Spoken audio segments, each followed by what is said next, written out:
Namaskar, welcome to Success Mantra. Good morning, all of you. Today, private limited company special features, ये हमारा session video रहेगा। और देखिए, लोग क्यों प्रेफर करते हैं कि लिमिटेड कंपनी, कि हमारी कंपनी लिमिटेड है, क्या इसके क्या फ़ायदे हैं, क्या इसके एडवांटेज, क्या डिसएडवांटेज, ये सारी चीज़ें मैं इस वीडियो के माध्यम से बताऊंगा। तो आइए पहले ये देखिए कि प्राइवेट लिमिटेड कंपनी क्या है। मोटे तौर से इसका जो मेंबरशिप है, मिनिमम शेयर होल्डर 2, मैक्सिमम 200, ये प्राइवेट लिमिटेड कंपनी में हो सकते हैं। मिनिमम 2 जरूरी है। और डायरेक्टर मिनिमम 2 डायरेक्टर। तो अगर 2 share holder and above not exceeding 200 और डायरेक्टर 2, ये करके कोई भी बिजनेस शुरू कर सकते हैं और प्राइवेट लिमिटेड कंपनी अपनी बना सकते हैं। तो इसमें देखिए, शेयर होल्डर कौन होते हैं? शेयर होल्डर यही ओनर हैं, ओनर्स। और director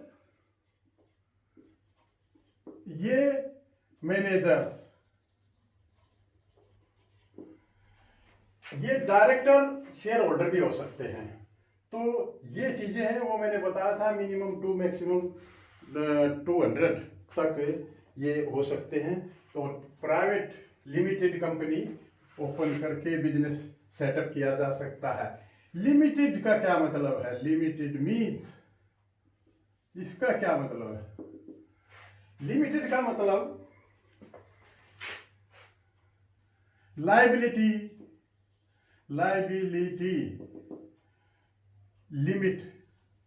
limited to the extent of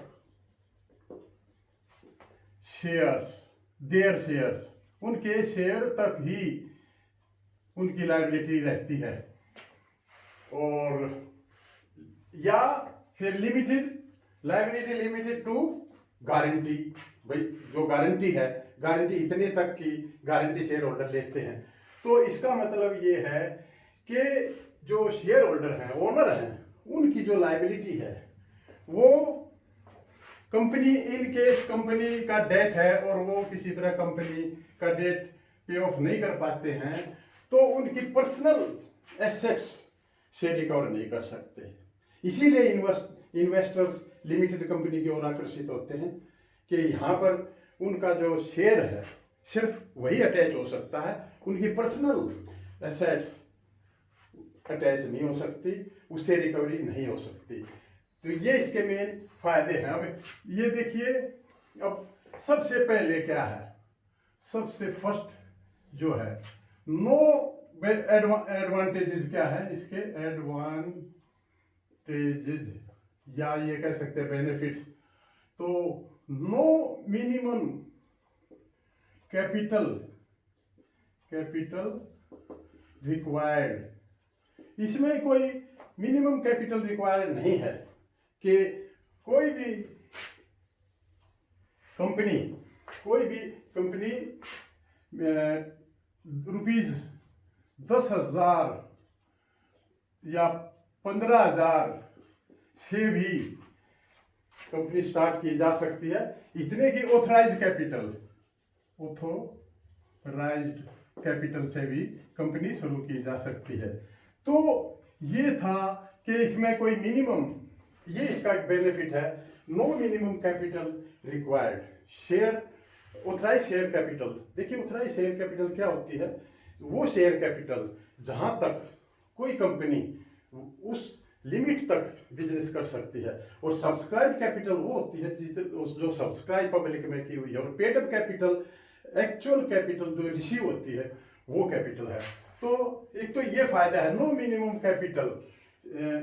तो इसमें आसानी से company, private limited company establish की जा सकती है। दूसरा बेनिफिट, सेपरेट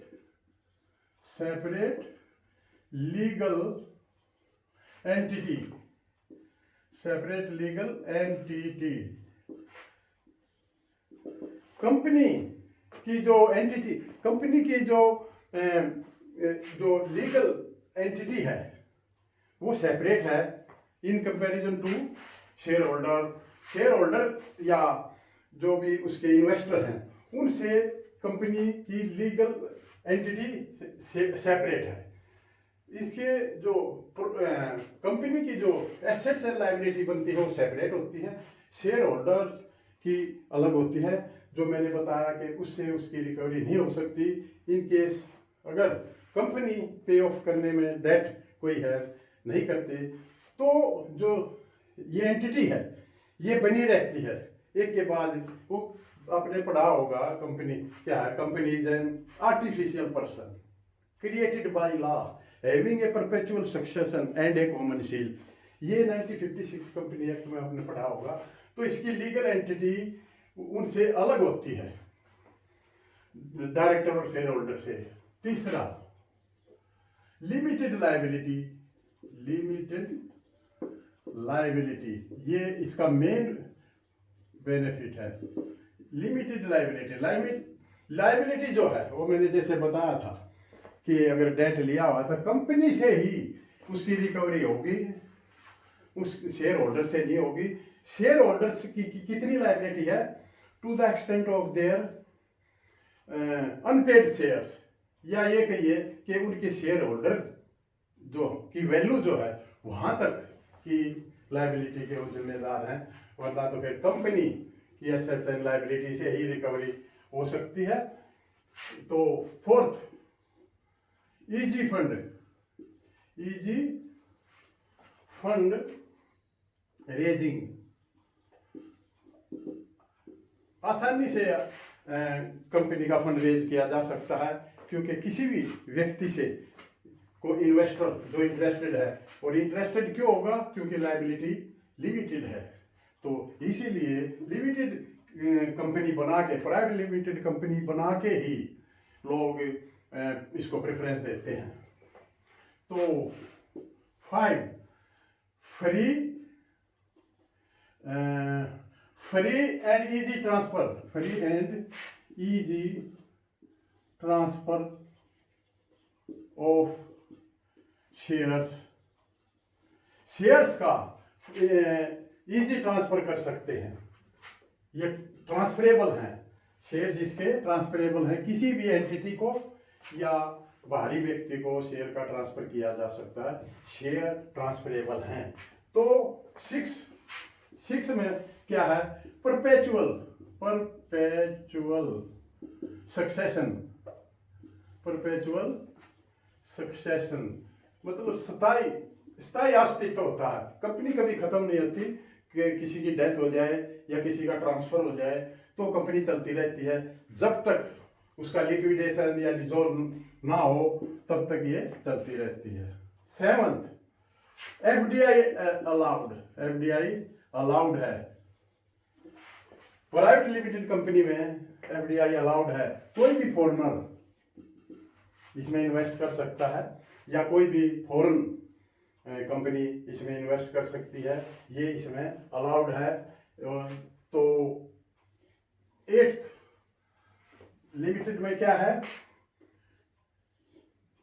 बिल्ड क्रेडिबिलिटी।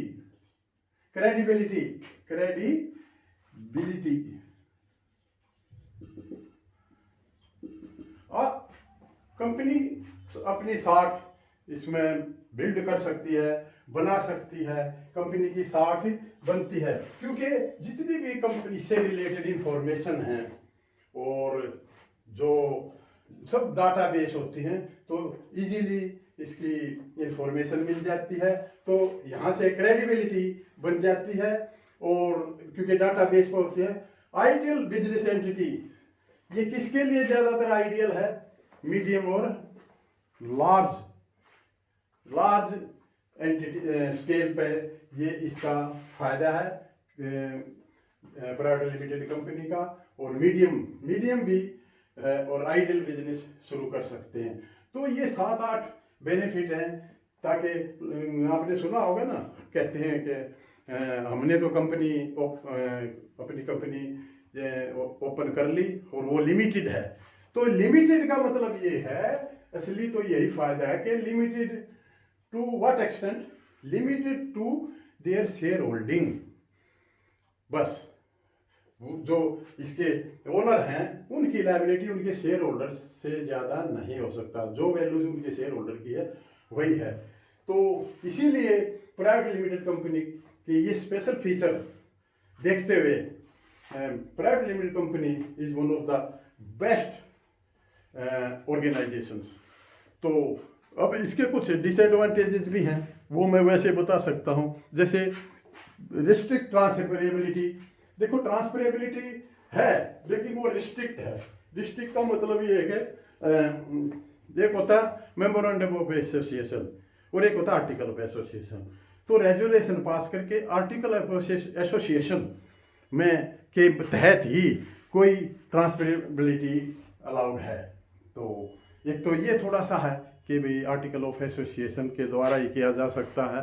और इसकी दूसरा ड्रॉबैक ये कह सकते हैं कि ओनर या शेयर होल्डर 200 से एक्सीड नहीं कर सकते। नॉट एक्सीडिंग 200, मिनिमम 2 और 200 से ज़्यादा इसके मेंबर नहीं बन सकते हैं। और तीसरा इसका ड्रॉबैक ये कह सकते हैं कि प्राइवेट लिमिटेड कंपनी जो है शेयर इशू नहीं कर सकती। प्रोस्पेक्ट जैसे पब्लिक कंपनी इशू करती है, प्राइवेट कंपनी को अलाउड नहीं है। और जो स्टॉक एक्सचेंज में उसमें इसकी लिस्टिंग नहीं हो सकती। तो इसकी लीगल रिक्वायरमेंट हैं कुछ, तो वो भी हैं। तो हालांकि वो डिसएडवांटेज तो नहीं है, लेकिन लीगल जो रिक्वायरमेंट है, जैसे आरओसी में इसको रजिस्टर कराना और फिर फीस देना, ये छोटी छोटी चीज़ें तो हैं। तो एनुअल फीस इसकी जाती है तो वो देनी होती है।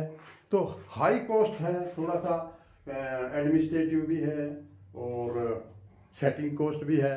तो लीगल और एडमिनिस्ट्रेटिव कॉस्ट है थोड़ा सा हाई, सेटअप कॉस्ट इसको कहते हैं।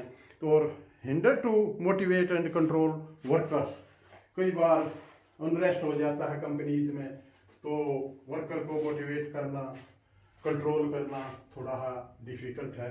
वरना तो private limited company is very easy to establish, और इसीलिए बिजनेसमैन ज़्यादातर प्राइवेट लिमिटेड कंपनी को ही प्रेफर करते हैं, इसी को एस्टेब्लिश करते हैं। तो ये था प्राइवेट लिमिटेड कंपनी के स्पेशल फीचर्स। क्यों प्राइवेट लिमिटेड कंपनी को प्रायोरिटी दी जाती है, ये रीज़न है। तो have a nice day, thank you.